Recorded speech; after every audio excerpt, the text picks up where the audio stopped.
배제고 학생들이 갑자기 교복 대신 사복을 입고 등교하게 됐습니다. 학교의 상징과도 같은 교복을 벗으라는 안내가 내려진 이유는 단순한 복장 규정 변경이 아니었습니다. 최근 전국 고교야구 대회에서 발생한 이른바 지역 비하, 응원 논란이 예상보다 훨씬 큰 사회적 파장으로 번지면서 학교 전체가 거센 비난의 중심에 서게 된 것입니다. 문제는 잘못을 한 일부 학생들에 대한 비판이 학교 구성원 전체로 확대됐다는 점입니다. 학교 측은 학생들의 안전을 최우선으로 고려해 당분간 사복 착용을 허용하는 긴급 조치를 내렸고, 이 결정은 현재 교육계는 물론 학부모들 사이에서도 큰 논란이 되고 있습니다. 이번 사태가 어디까지 이어질지 많은 관심이 쏠리고 있습니다. 사건의 시작은 지난달 서울 목동구장에서 열린 청룡기 전국 고교야구 선수권 대회였습니다. 배제고와 광주제일고의 경기 도중 배제고 일부 학생들이 특정 지역을 비하하는 의미로 해석될 수 있는 응원 구호를 외쳤다는 사실이 알려졌습니다. 경기 당시에는 현장에서 즉시 큰 충돌이 벌어진 것은 아니었지만 이후 관련 내용이 온라인을 통해 빠르게 확산되면서 논란은 걷잡을 수 없이 커졌습니다. 특히 지역 감정을 자극하는 표현이었다는 비판이 이어졌고, 스포츠 정신과 학생 인성 교육에 대한 지적까지 나오면서 사건은 단순한 응원, 문화 논란을 넘어 사회적 이슈로 번졌습니다. 여기에 당시 현장을 촬영한 영상과 목격담이 온라인 커뮤니티와 SNS를 통해 확산되면서 여론은 더욱 악화됐습니다. 일부 네티즌들은 학생들의 행동을 강하게 비판하며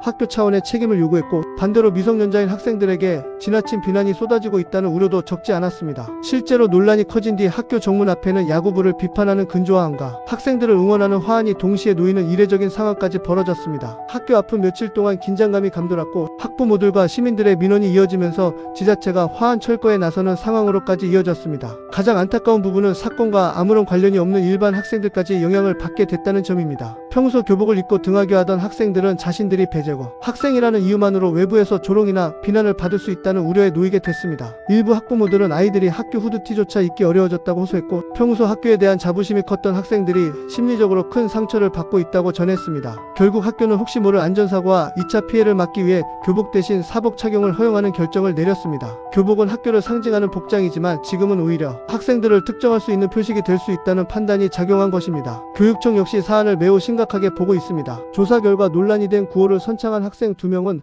학교생활교육위원회의 회부돼 징계 절차를 밟게 됐으며, 당시 함께 응원에 참여했던 다른 학생들에 대해서도 추가 조사가 진행되고 있습니다. 또한 경기 당시 코치진이 현장에서 즉시 상황을 인지하지 못했던 점에 대해서도 지도감독 책임을 물어 추가 조치를 검토하는 것으로 알려졌습니다. 처음에는 학생 개인의 일탈로 보는 시각도 있었지만, 학생 선수 관리와 인권 교육이 제대로 이루어졌는지에 대한 문제 제기가 이어지면서 지도자 책임론 역시 커지고 있습니다. 서울시 교육청은 이번 일을 계기로 운동부를 운영하는 학교 전체의 혐오와 차별 표현을 금지하는 공문을 발송했고, 스포츠 인권 교육을 강화하도록 안내했습니다. 더 나아가 오는 8월까지 관련 학교들을 직접 방문해 교육이 제대로 이루어지고 있는지 전수 점검할 계획도 밝혔습니다. 이는 단순히 이번 사건 하나로 끝내지 않고 학교 스포츠 문화 전반을 다시 점검하겠다는 의미로 해석됩니다. 전문가들은 학생들의 잘못은 분명히 책임을 져야 하지만 사건과 무관한 학생들까지 비난의 대상이 되는 것은 또 다른 문제라고 지적합니다. 교육은 처벌만으로 완성되는 것이 아니라 잘못을 바로잡고 다시 성장할 기회를 만드는 과정이기 때문입니다. 반면 일부에서는 학교가 더욱 강력한 재발 방지 대책을 마련해야 한다는 목소리도 나오고 있습니다. 결국 이번 사건은 학생들의 응원 문화뿐 아니라